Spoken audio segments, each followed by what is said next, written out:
Welcome to CLEF Notes, brief answers to theological questions. Our question for this morning: why did Judas kiss Jesus?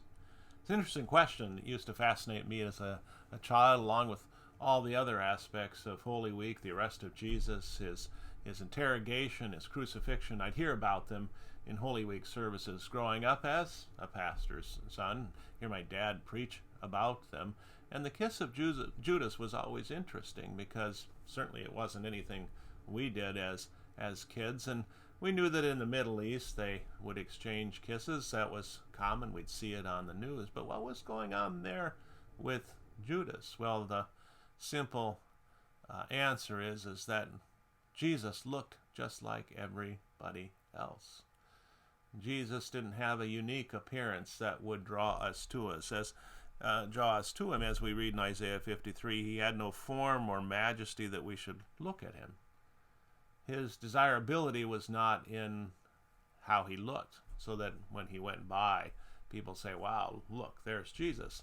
We think of that when we think of Julius Caesar or Alexander the Great, Napoleon, or even William Wallace, who, unlike the actor who played him in the film Braveheart, Wallace was head and shoulders above everyone else. He was a huge man, according to legend, and that was one of the reasons why people followed him. But not so with Jesus. Part of the humiliation of Christ was that he took on human form, a human form that was just like you and me. So he wouldn't stand out, and he didn't stand out. And so when the crowd came out to grab Jesus in the Garden of Gethsemane that evening, and it was dark, of course, he had to be identified somehow, and that's how Judas identified him, with that simple gesture. This is the one. Take this guy.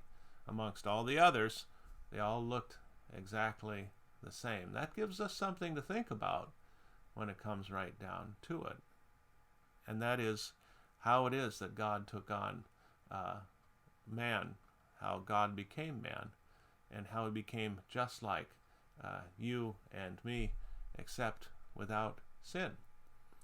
Some food for thought here this Holy Week 2024. Hope that helps you, and I hope you can join me next time on CLEF Notes.